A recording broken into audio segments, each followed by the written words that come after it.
என்னால் விண்ணுலகில் மகிழ்ச்சியா? Praise the Lord.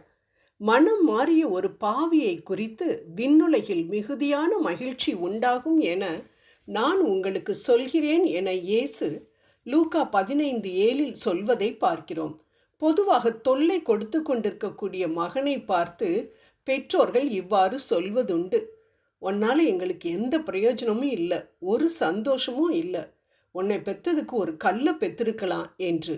ஆனால் பாவியாயிருக்கிற மனிதர்களை பார்த்து இயேசு சொல்லக்கூடிய வார்த்தைகள், மகனே மகளே, உன்னை நான் கல்வாரி சிலுவையில் அடி உதைப்பட்டு வேதனையில் பிள்ளையாக பெற்றெடுத்திருக்கிறேன். நீ மனம் திரும்பி என்னிடத்தில் வந்தாயானால் நான் மட்டும் அல்ல, நான் வீற்றிருக்கும் விண்ணுலகில் இருக்கும் அனைவருக்கும் பெரும் மகிழ்ச்சி. அதனால் வா மகனே என 2 கரங்களையும் நீட்டி நம் ஒவ்வொருவரையும் அவர் அண்டையில் வர அழைத்து கொண்டிருக்கின்றார். ஆம் அன்பானவர்களே, பரலோகம் கைதட்டி சந்தோஷப்பட்டு வரவேற்பது யாரை? ஒரு நாட்டின் பிரதம மந்திரியையோ அல்லது ஜனாதிபதியையோ அல்ல.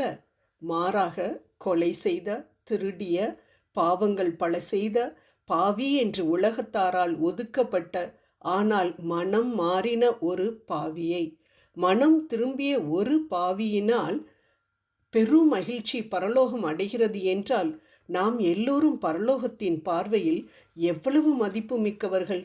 ஆண்டவரின் பார்வையில் ஒவ்வொருவரும் விலையேற பெற்றவர்கள். உலகத்தில் நம்மை எல்லோரும் வெறுத்து ஒதுக்கலாம். நம் பணம், படிப்பு, அந்தஸ்து, நிறம், உடல் நலம் இவற்றை வைத்து புறக்கணிக்கலாம். ஆனால் இவையெல்லாம் சற்றே மாறிவிட்டால் நிலைமையும் மாறிவிடும். ஏனென்றால் இவ்வுலக வாழ்க்கை நிரந்தரமற்றது. ஆனால் என்று நாம் நம் பாவங்களுக்காக மனம் வருந்தி ஆண்டவர்தான் எனக்கு எல்லாம் என்று சொல்லி அவரை நம் சொந்த தேவனாக, அப்பாவாக ஏற்றுக்கொள்கின்றோமோ அன்றே விண்ணுலகில் பாவியாகிய நாம் ஒரு அசைவை உண்டு பண்ணுகின்றோம் என்பதை ஒரு காலம் மறக்கக்கூடாது.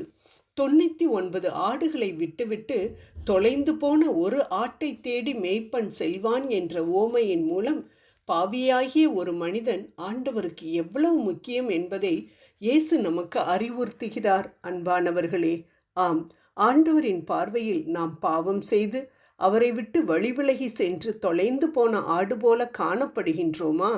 இன்றே அவரிடம் செல்வோம். அப்பா, பரத்திற்கு எதிராகவும் உமக்கு எதிராகவும் குற்றம் செய்தேன். இனிமேல் உம்முடைய குமாரன் என அழைக்கப்பட நான் பாத்திரன் அல்ல. லூக்கா 15:21 என்று சொன்ன ஊதாரி மைந்தனைப் போல் அவரிடம் நம் பாவங்கள் அனைத்தையும் அறிக்கையிட்டு அவரிடம் மன்னிப்பை வாங்குவோம். பரலோகத்தில் சந்தோஷத்தை ஏற்படுத்துவோம். ஜெபம் செய்வோம்.